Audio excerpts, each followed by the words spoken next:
বাংলাদেশি দাদা না আসলে না কলকাতা সব ভুকা মরে যাবে। কৃষকের আত্মহত্যা ইতিমধ্যেই শুরু হয়ে গেছে। 2.5 টাকা 3 টাকা করে তারা ফসলের দাম পাচ্ছে। হাসিনার প্রেমে অন্ধ মোদি নিজের ক্ষমতার কবর কি নিজেই খুঁড়ছেন?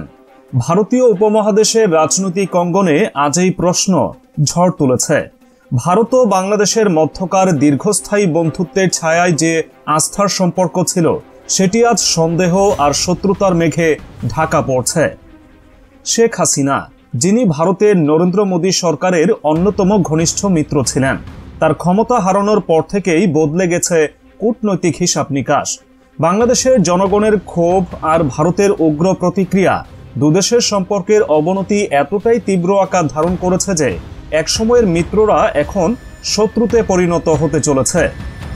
শেখ হাসিনা ক্ষমতা হারানোর পর ভারতের আচরণ বাংলাদেশিদের মধ্যে রাগ এবং হতাশার জন্ম দিয়েছে। ভিসা বন্ধ, চিকিৎসা নিতে বাধা, এমনকি ভারতের মিডিয়ায় বাংলাদেশের বিরুদ্ধে ভিত্তিহীন অপপ্রচার সবকিছুই বাংলাদেশের জনগণকে ভারতের প্রতি প্রতিক্রিয়াশীল করে তুলেছে। ঢাকার রাস্তায় আজ ভারতীয় পণ্য বর্জন আন্দোলন জনপ্রিয় হয়ে উঠেছে। এমনকি দোকান থেকে ভারতীয় পণ্য কিনতে গেলেও সাধারণ মানুষের চোখ রাঙানির শিকার হতে হয়। এদিকে ভারতের পশ্চিমবঙ্গ, ত্রিপুরা ও আসামের মতো রাজ্যগুলোতে ব্যবসায়িক বিপর্যয়ের আঁচ পাওয়া যাচ্ছে। ভারতীয় পণ্য বাংলাদেশে বিক্রি বন্ধ হওয়ার ফলে সেখানে উৎপাদিত পণ্য গোদামে পড়ে থাকছে। কলকাতার এক ব্যবসায়ীর কথায়, আমাদের পণ্যগুলো রপ্তানি না হলে আমরা টিকে থাকতে পারবো না। বাংলাদেশ ছিল আমাদের সবচেয়ে বড় বাজার, এখন সেটি হারাতে বসেছি। বাংলাদেশ থেকে ভারত প্রতি বছর প্রায় $16 বিলিয়ন রেমিটেন্স অর্জন করত। এটি ভারতের অর্থনীতির অন্যতম বড় উৎস। কিন্তু আজ সেই অর্থনৈতিক স্রোত বন্ধ হওয়ার উপক্রম হয়েছে। ভারতের অর্থনৈতিক বিশ্লেষকরা বলছেন, বাংলাদেশের মতো একটি গুরুত্বপূর্ণ বাণিজ্যিক অংশীদারকে হারানোর অর্থ শুধু অর্থনৈতিক ক্ষতি নয়, এটি ভারতের আন্তর্জাতিক প্রভাবকে হ্রাস করবে। এত কিছুর পরও নরেন্দ্র মোদী সরকার কেন শেখ হাসিনার প্রতি অন্ধ সমর্থন দেখাচ্ছে? রাজনৈতিক বিশ্লেষকদের মতে, হাসিনার নেতৃত্বে ভারত ও বাংলাদেশ সম্পর্ক এক নতুন উচ্চতায় পৌঁছেছিল। ভারতের কৌশলগত স্বার্থ হাসিনার মাধ্যমে সুরক্ষিত ছিল, কিন্তু হাসিনার পতনের পর মোদী সরকার যেভাবে বাংলাদেশের জনগণের বিপক্ষে অবস্থান নিয়েছে, তা ভারতের স্বার্থের জন্য ক্ষতিকর। বিভিন্ন রাজ্যে মোদী সরকারের নীতির বিরুদ্ধে ফুঁসে উঠেছে সাধারণ মানুষ। কৃষকরা তাদের উৎপাদিত শস্যের ন্যায্য মূল্য পাচ্ছেন না। বাংলাদেশের বাজারে প্রবেশাধিকার হারানোর কারণে ভারতীয় কৃষকদের আয় প্রায় অর্ধেকে নেমে এসেছে। উত্তরপ্রদেশের এক কৃষকের ক্ষোভ, আমরা যে শস্য রপ্তানি করতাম তা এখন বিক্রি করতে পারছি না, গোদামে পড়ে থাকা শস্যে পোকা ধরছে, মোদী সরকার আমাদের জীবন ধ্বংস করে দিচ্ছে। ভারতের অর্থনৈতিক অস্থিরতার পাশাপাশি রাজনৈতিক ক্ষেত্রেও চরম বিশৃঙ্খলা দেখা যাচ্ছে। আসন্ন নির্বাচনের আগে মোদী সরকারের বিরুদ্ধে মোদী হটাও দেশ বাঁচাও আন্দোলন নতুন মাত্রা পেয়েছে। দিল্লি, কলকাতা, মুম্বাই সহ ভারতের প্রায় প্রতিটি বড় শহরে বিরোধী দলগুলো এই স্লোগান নিয়ে প্রচারণা চালাচ্ছে। দিল্লির এক র্যালিতে একজন বক্তা বলছিলেন, মোদী সরকার দেশের গণতন্ত্র ধ্বংস করছে, এখন অর্থনীতি ধ্বংস করছে, আর বাংলাদেশিদের সঙ্গে শত্রুতা করে ভারতকে অস্থিতিশীল করে তুলছে। রাজনৈতিক অঙ্গনের বড় একটি বিতর্ক হলো, শেখ হাসিনার ক্ষমতা হারানোর পর ভারত কি আর কখনো তার পুরনো বন্ধু বাংলাদেশকে ফিরে পাবে, নাকি এই সম্পর্ক চিরকালের জন্য তিক্ততায় রূপ নেবে? ভারতের জনগণ আর ধৈর্য ধরতে পারছে না। ভারতের প্রাক্তন মন্ত্রী পূর্ণেন্দু বসু সরাসরি মন্তব্য করেন, নরেন্দ্র মোদীর নেতৃত্বে ভারত এখন এমন এক জায়গায় এসে পৌঁছেছে যেখান থেকে আর ফিরে আসা সম্ভব নয়। হাসিনার প্রতি এই অন্ধভক্তি আমাদের অর্থনীতি এবং রাজনীতিকে নষ্ট করে দিচ্ছে।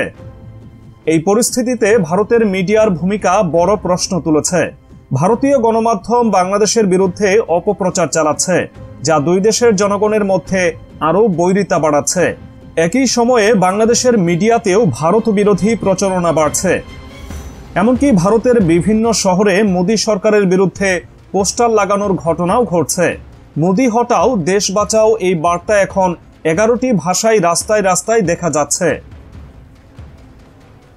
এখন প্রশ্ন একটাই, মোদি কি শুধুমাত্র হাসিনাকে রক্ষা করতে গিয়ে নিজের ক্ষমতার ভিত্তি দুর্বল করছেন, নাকি এটি ভারতের একটি দীর্ঘমেয়াদী কূটনৈতিক ভুল, যার মাসুল তাকে এবং ভারতীয় জনগণকে দিতে হবে?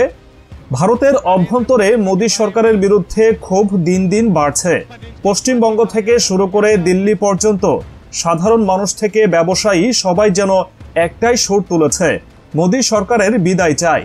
দিল্লির একটি বড় সমাবেশে অংশ নেওয়া একজন কৃষকের মন্তব্য ছিল, আমাদের জীবিকা কেড়ে নেওয়া হয়েছে, বাংলাদেশ আমাদের শস্য আর পণ্য কিনছে না, মোদি সরকার শুধু হাসিনার প্রেমে পড়ে আমাদের বঞ্চিত করেছে। এদিকে ভারতের বাণিজ্যিক মেরুদণ্ড কলকাতার বাজারে এক অস্থিরতা বিরাজ করছে। বাংলাদেশে পণ্য রপ্তানি বন্ধ হওয়ার ফলে এই অঞ্চলের ব্যবসায়ীরা বড় ধরনের ক্ষতির মুখে পড়েছেন। এক ব্যবসায়ী বললেন, আমরা ভেবেছিলাম বাংলাদেশের সাথে আমাদের সম্পর্ক চিরস্থায়ী, কিন্তু এখন এমন অবস্থা হয়েছে যে ব্যবসা চালিয়ে নেওয়া কঠিন হয়ে পড়ছে। আমরা সরকারকে অনুরোধ করছি এই অবস্থা থেকে মুক্তি দিন। অন্যদিকে বাংলাদেশে ভারতীয় পণ্য বর্জনের আন্দোলন তীব্র আকার ধারণ করেছে। সামাজিক যোগাযোগ মাধ্যমে ভারতীয় পণ্য বর্জন করুন প্রচারণা সর্বত্র ছড়িয়ে পড়েছে। দোকানে দোকানে ভারতীয় পণ্য তুলে রাখার ঘটনাও ঘটছে। একটি ভিডিওতে দেখা গেছে এক গ্রাম্য দোকানদার ভারতীয় পণ্য বিক্রি বন্ধ করে দিচ্ছেন, কারণ গ্রাহকরা তা নিতে চাইছেন না। রাজনৈতিক অঙ্গনে নরেন্দ্র মোদি এখন প্রচন্ড চাপের মুখে। বিজেপির ভেতরেই বিভক্তি দেখা দিচ্ছে।